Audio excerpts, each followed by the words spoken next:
हंसी को हंसी रहने देंगे, ऐतिहासिक नगरी है, हंसी को हंसी रहने देंगे। सरकार अपनी आ ही रही है ना। भूपेंद्र सिंह हुड्डा 2 बार हमारे सीएम रह चुके हैं और तीसरी बार बनने जा रहे हैं।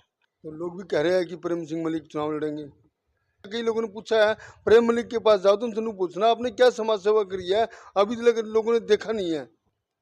मैं अपना गुणगान नहीं करना चाहता, जब सबूत दूंगा, एक एक का नाम बताऊंगा, आप जाके पूछ सकते हैं। नमस्कार दोस्तों, मैं आपका अपना ललित भारद्वाज, आप देख रहे हैं हरियाणा पोल खोल न्यूज। इस समय हमारे साथ है कांग्रेस के वरिष्ठ नेता प्रेम सिंह मलिक, दबंग नेता कहा जाता है इनको, और जो करते हैं वो करके दिखाते हैं। समाज सेवी है, 19 साल से लगातार समाज सेवा की बात की जाए तो वे लगातार हांसी विधानसभा में सक्रिय है। जो कहते हैं वो करके दिखाते हैं। बातचीत करेंगे कि चुनाव का मौसम है और पिछला चुनाव इन्होंने लड़ा था विधानसभा का, वो भी आजाद, कोई टीम नहीं थी और एकदम चुनाव लड़ा। 22,000 के करीब वोट इनको मिले थे और जुड़े हैं। बातचीत करेंगे। मलिक साहब नमस्कार। नमस्कार ललित जी, नमस्कार। मलिक साहब ठीक हो? बिल्कुल बढ़िया जी, आप बताएं कैसे हैं? मलिक साहब चुनाव आ गया सर पर। हाँ, चुनाव आ गया जी, तैयारी है अपनी चारों तरफ से, हर तरीके से। तो लोग भी कह रहे हैं कि प्रेम सिंह मलिक चुनाव लड़ेंगे। देखिए, मैं आपको बता दूं कि कांग्रेस हाईकमान ने एक बहुत बड़ा अहम निर्णय लिया है कि इस बार 90 के 90 विधानसभा हलकों में उस उम्मीदवार को टिकट दी जाएगी जो लगातार रूप से समाज के साथ जुड़ा हुआ है।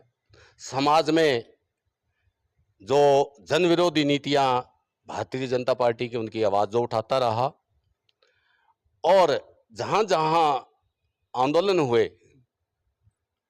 इन गलत नीतियों के, बीजेपी की गलत नीतियों के कारण, वहां क्या क्या साझेदारी रही और कितने लोगों को जानता है, कितने लोगों से जुड़ा हुआ है, ये कुछ बातें हाईकमान ने एक अहम फैसला लिया इन बातों पर। तो उन बातों को अगर देखा जाए तो मैं आपको बता दूं 2019 का चुनाव लड़ने के बाद मैं लगातार 12-13 घंटे छत्तीस बिरादरी के भाईचारे में रहा, हांसी हल्के में रहा। जो भी हांसी हल्के में कहाँ भी, जहां भी सरकार ने गलत फैसले लिए या गलत नीतियां लेके आई, उनका विरोध किया और हमेशा पार्टी के प्रचार में बहुत अच्छा मैंने योगदान दिया। 3-4 जनसभाएं मेरी पार्टी के नेतृत्व में हुई, अच्छी संख्या में, हजारों की संख्या में लोग वहां पहुंचे। मैं आपको 2 बातों पर और विशेष तौर से बताना चाहूंगा। जो कांग्रेस पार्टी का ग्राफ है वो जन विरोधी नीतियों के कारण ही हरियाणा में बीजेपी से परेशान होके ये ग्राफ उठा, और उसमें किसान आंदोलन की भूमिका एक अहम भूमिका थी, जिसमें 13 महीने लगातार रूप से मैं टिकरी बॉर्डर पर एक स्थायी टेंट लगाकर उसमें खाने की, रहने की, ठहरने की व्यवस्था करते हुए किसानों के बीच में रहा, किसान नेताओं के साथ रहा। और मेजर टोल पर भी एक अहम टोल था, ये भी पॉइंट था हमारा किसान आंदोलन का, बहुत अच्छी भूमिका यहाँ रही। तो वहाँ भी मेरा बहुत अच्छा सहयोग रहा। जब भी किसानों की कोई समस्या आती थी वो मैं उनके बीच में होता था। और रही बात जलपान की व्यवस्था, भाई पीछे से भी लोग जैसे हरियाणा से डबवाली तक, सिरसा तक आते थे, पंजाब से आते थे, तो मैंने रामायण टोल प्लाजा की जो कमेटी है उससे मिलके मैंने आग्रह किया कि भाई कोई भी भाई यहाँ से भूखा प्यासा ना जाए, तो वो भी बंदोबस्त करने की मैंने प्रयास किए। उसके बाद खिलाड़ियों के साथ जो बर्बरता हुई, और खासकर हमारी बेटियों के साथ, महिला खिलाड़ियों के साथ, तो वो जंतर मंतर पर जो आंदोलन चला, उस आंदोलन में अपने साथियों के साथ मेरी सक्रिय भूमिका रही। और जो मैं वहाँ कर सकता था मैंने भरसक प्रयास किए, जैसे कोई फ्रूट्स वगैरह का इंतजाम करना, वहाँ ड्राई फ्रूट्स का करना, पानी का व्यवस्था करना, खाने की व्यवस्था करना, या कोई पंखे या बिस्तर वगैरह की व्यवस्था करना। तो उस आंदोलन में भी मैंने बहुत मेरी अच्छी भागीदारी रही। उसके बाद मैं लगातार रूप से 12-13 घंटे रोजाना समाज के बीच में रहा। मेरे साथ समाज की बात आती है, आपको समाज सेवा में रहा हूँ मैं। हाँ, तो हाँ। कैसी क्या चीज़ है आप पे भी समाज सेवा आपने करी है? लोग भी पूछना चाहते हैं, कई लोगों ने पूछा है, प्रेम मलिक के पास जाओ तो उनसे नहीं पूछना आपने क्या समाज सेवा करी है, अभी तक लोगों ने देखा नहीं है। देखिए, मैंने पहले भी 2-4 वीडियो में बताया है, मैं अपना गुणगान नहीं करना चाहता, जनता अपने मुंह से बोलती है।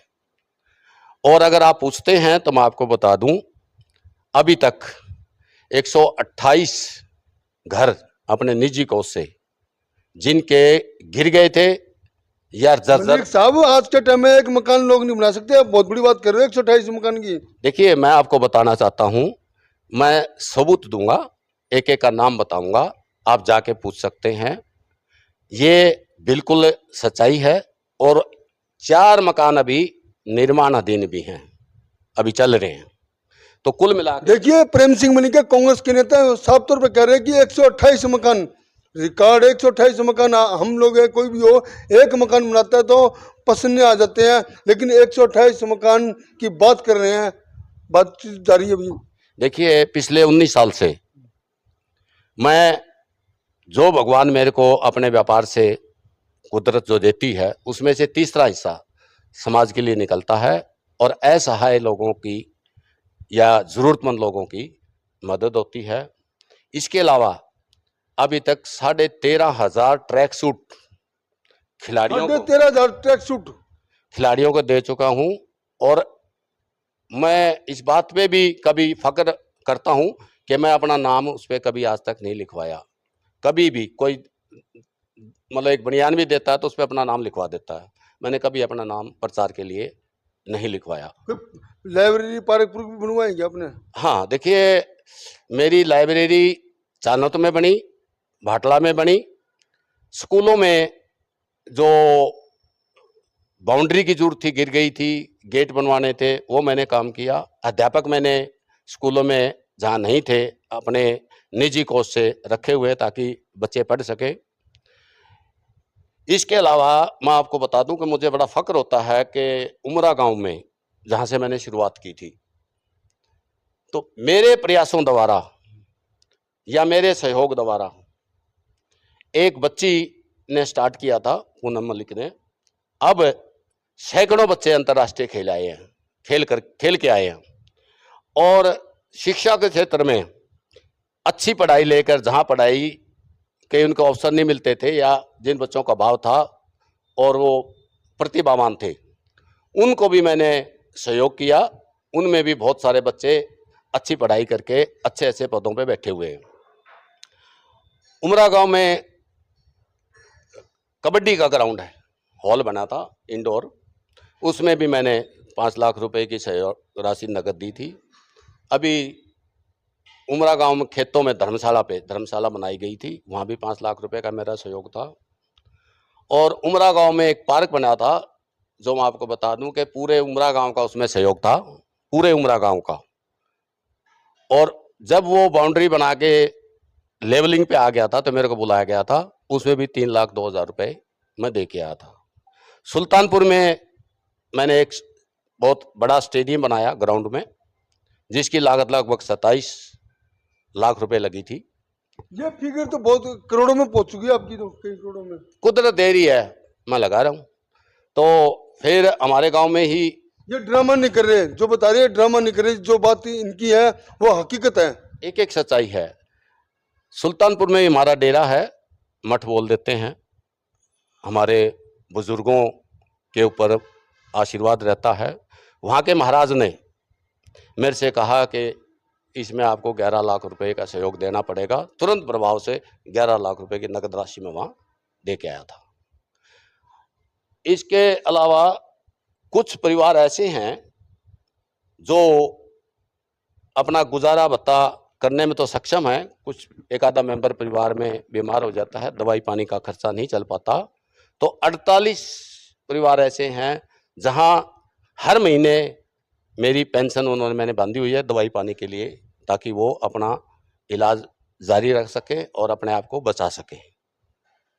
मेरे से बाकी तो बातों में बात करेंगे, जो आपने बताया समाज सेवा की मेन तो आ ही नहीं है बातें। हाँ हाँ तो इसके अलावा हांसी शहर में चुनाव लड़ने जा रहे हो आगे, हाँ जी हाँ जी। विधानसभा का चुनाव लड़ना आपने, और हांसी का मेन क्या रहेगा आपका मैनिफेस्टो? देखिए, मैनिफेस्टो तो मेरा और कांग्रेस पार्टी का कोई अलग नहीं है, मगर मेरा भी कुछ अलग से रहेगा। सपना रहेगा, सपना क्या भी बनाओगे हांसी सब, को? हाँ, हांसी को क्या बनाओगे? हाँसी को हाँसी रहने देंगे। ऐतिहासिक नगरी है, हाँसी को हाँसी रहने देंगे। हाँसी को हाँसी बनाएंगे, सुंदर हाँसी बनाएंगे और स्वस्थ हाँसी बनाएंगे, और सारी व्यवस्थाएं जो हाँसी शहर में है वो भी। और जहाँ तक आपने बताया मेरा विजन क्या रहेगा, इसको हम दो हिस्सों में बांटते हैं हाँसी हल्के को। एक ग्रामीण हल्का आ जाता है, एक शहरी हल्का आ जाता है। ग्रामीण हल्के में सबसे जो मेन समस्या है वो है पानी की, चाहे पीने का हो चाहे सिंचाई का हो। तो मेरा ये प्रयास रहेगा, अगर जनता मुझे प्रतिनिधित्व देने की का देकर मुझे आशीर्वाद देगी, तो मेरा ये प्रयास रहेगा, बल्कि प्रयास नहीं, मेरी गारंटी रहेगी, हफ्ता में, एक हफ्ता में पूरा पानी चले, एक हफ्ता छोड़ दे, एक हफ्ता फिर चले, महीने में कम से कम 2 हफ्ते पानी चले, 2 बार चले, और पूरा भरी हुई नहर चले, ताकि सिंचाई का पानी भी मिलता रहे और पीने का पानी भी मिलता रहे। उसी पानी से शहर की लोगों को भी पानी मिलता रहेगा, क्योंकि लगातार नहर चलेगी तो शहर में भी पानी की व्यवस्था हो जाएगी। अब गांव में जैसे कोई डिस्पेंसरी नहीं है, टीचर्स का अभाव है, गलियां सड़ी हुई हैं, मनरेगा की दिहाड़ी कम है, और दिहाड़ी कम होने के बाद भी उनमें काम कम मिलता है। महीने में 365 दिन में अगर एवरेज लगाएं तो जितना काम मिलता है उसको दुगना करेंगे, और मनरेगा की जो दिहाड़ी है उसको भी डबल करेंगे। आंगनवाड़ी वगैरह में जो हमारे ग्रामीण क्षेत्र से महिलाएं काम करती हैं उनकी भी तनख्वाह बढ़ाएंगे और सुविधाएं भी। तनख्वाह आप कैसे बढ़ाओगे? ये सरकार का काम है जी। हाँ, तो सरकार अपनी आ ही रही है ना, कहाँ शक है कोई आपको? दे सकते हैं। सरकार आ रही है, तो सरकार से आग्रह रहेगा, आग्रह हम करेंगे, प्रार्थना करेंगे, सरकार करेगी, सरकार करने के लिए आ रही है। और सरकार की जो पॉलिसी है उसके मुताबिक तो देखो, 100 गज के प्लाट देना, उन पे मकान बनाना, पेंशन जो ना बुढ़ापा पेंशन 6,000 करना, ये तो सरकार की पॉलिसी ऑलरेडी है। मेरी तरफ से जो प्रयास रहेगा वो ये रहेगा, देखो सड़कें हमारी हम जाते हैं जैसे सारी। एक बात की बात आती है, हरियाणा में जो दीपेंद्र सिंह हुड्डा है, जो सांसद है, भूपेंद्र सिंह हुड्डा है, जो पूर्व मुख्यमंत्री हाँ हैं, जी। तो इसमें से सीएम कौन होगा? सीएम तो देखिए, अगर सीनियरिटी के हिसाब से देखा जाए तो चौधरी भूपेंद्र सिंह हुड्डा 2 बार हमारे सीएम रह चुके हैं और तीसरी बार बनने जा रहे हैं। बाकी जनता की जो आवाज रहेगी, हाईकमान की जो आवाज रहेगी, वो हाईकमान फैसला लेगा। मगर मेरी इच्छा है कि चौधरी भूपेंद्र हुड्डा या चौधरी दीपेंद्र हुड्डा में से कोई हमारा सीएम बने। तो मलिक साहब, देखा गया 5 साल के दौरान दीपेंद्र सिंह हुड्डा के कार्यक्रम बहुत करवाए आपने हांसी में। हाँ, कार्यक्रम मेरा फर्ज भी बनता है। अगर मैं सच्चा सिपाही हूँ कांग्रेस का, अगर मैं मेहनत नहीं करूंगा तो फिर पार्टी का ग्राफ कैसे उठेगा? कांग्रेस का ग्राफ मैं आपको बता दूं, पिछले 10 साल से हाँसी में कोई गतिविधियां नहीं हो रही थी। जैसे मैंने कांग्रेस ज्वाइन की, बहुत गतिविधियां तेज हो गई, बहुत लोगों के अंदर जो ना कांग्रेस के साथ जुड़ाव हुआ। और ये सब चीजें देखते हुए, और जो हाईकमान ने जो डिसीजन लिया है, फैसला लिया है भाई किस ग्राउंड पे टिकट देंगे, तो उन सारे मानदंडों पे मैं अपने आप को खरा पाता हूं, और मेरा दावा जो है वो पहले नंबर पे बनता है। और मेरा विधायक बनना या ना बनना वो मायने नहीं रखता, मायने रखता है हरियाणा में कांग्रेस की सरकार भारी बहुमत से लाकर चौधरी भूपेंद्र सिंह जी को तीसरी बार, हुड्डा जी को तीसरी बार जो है ना हम मुख्यमंत्री बनाए। एक बात आपको मैं स्पष्ट करना चाहता हूं, किसी भाई में कोई शक हो, पार्टी की दिशा निर्देश के अनुसार चलूंगा, पार्टी का आदेश मानूंगा। अगर मेरी काबिलियत को नजरअंदाज करके किसी और को भी टिकट दी जाती है तो मैं पार्टी का विरोध नहीं करूंगा, उसको कोशिश करेंगे जिता के लेके आने।